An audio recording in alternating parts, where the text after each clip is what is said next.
Mike, Royal Blood, welcome. How are you, sir? I'm good. I'm Yeah? good. I'm feeling a bit dreamy. Yeah, the 40-hour journey here from Finland and seeing Queens of the Stone Age play last night and getting drunk has sort of, I feel like I'm in a time. I feel like I'm like living in a timeless world. Do you need to get back onto the hair of the dog? Can we crack you a beer? I'm alright. Okay. Yeah. You can have some of my cider. I don't know if it's any good. I'm trying not to drink beer at the moment, but I'm trying not to drink beer at the moment. Yeah. Especially when you're jet lagged, just like tequila is what you want. Yeah.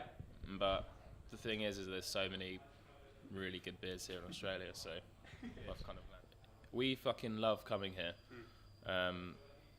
We've always had like really good memories of playing in Australia, and I don't know. I think even like I remember the first time we came, we did Oxford Arts, and that show was just like amazing, and playing Splendour as well before. So I think we know our little hot spots as well, like where we go and drink and eat, and so You almost. lived here for a while, didn't you? You did like a little sabbatical here. I did my sort of like cliche. Fuck you, Mum. I'm gonna go and explore. Yeah. How long did that last? And went to the Gold Coast. The ambition of the traveller.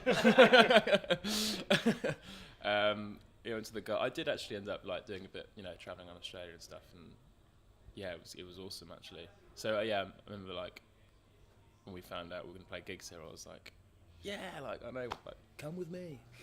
But it feels great to be back, and it's been ages. I think we haven't been here since probably we did Splendour, but we were only here for like a day, and then we did that whole Laneway festival thing. But that was like 2.5 years ago. So we've changed a lot.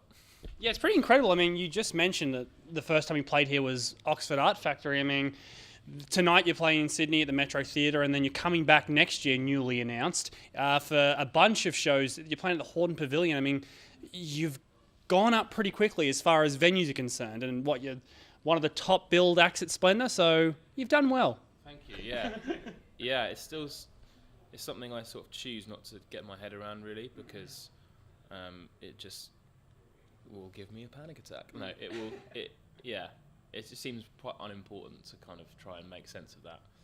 But it's obviously like ridiculous and amazing, and it affords us to, keep doing this and travel around the world and play shows like that. We're pretty lucky to be able to do that.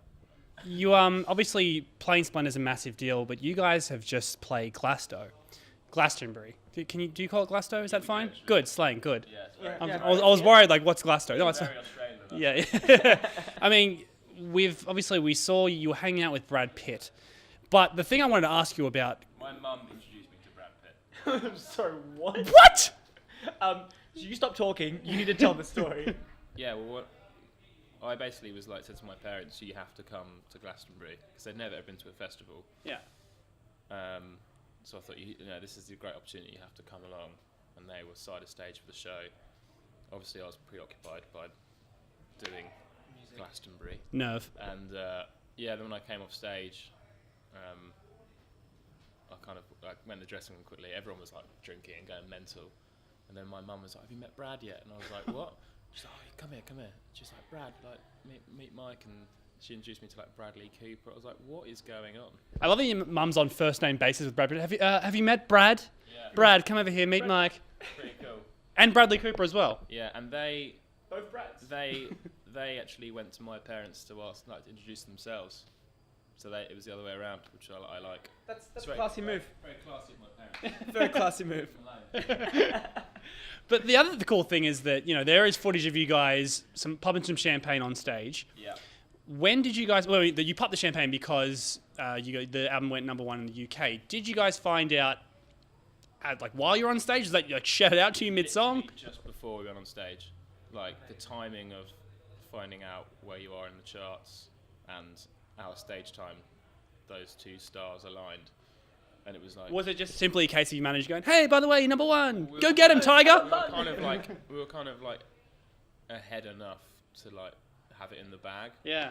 But then when the hand or the clock turned, we were like, okay, now it's official. Yeah. And then it was like, fuck, now we're gonna go and do this. And then yeah, it was probably like the best moment of my life, to be honest with you. Yeah. Not the number one thing is like that's cool, but the Glastonbury experience was just like it was just insane. Yeah. I can't even describe it. It was just the vibe of the festival and yeah, playing to that many people. I think it just had a really good spirit this year.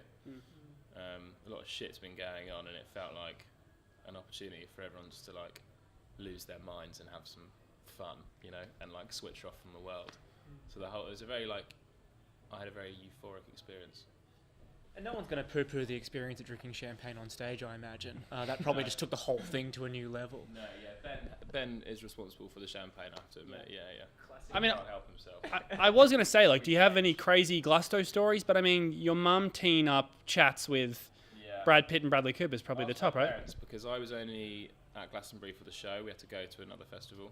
So I'm sure they're going to have all like the mad stories. So mum and dad were like there a couple of days beforehand, just getting loose. And they did it probably as well. They camped. They like properly did it.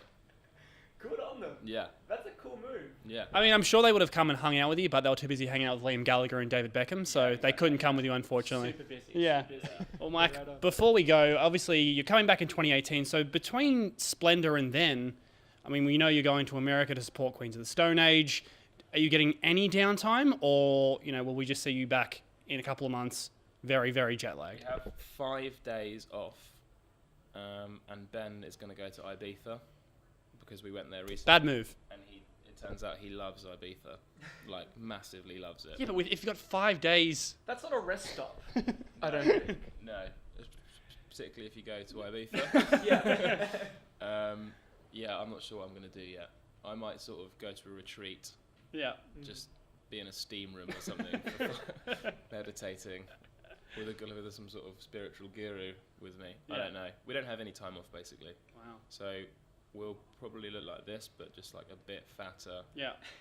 bigger bags under our eyes, Yeah. and just a little bit more bitter. Yeah, good. Well, something to look forward to. Yeah. Congratulations again, and we'll see you guys in 6 months' time. Yeah, see you there. Thank you so much. Nice. Thanks, mate.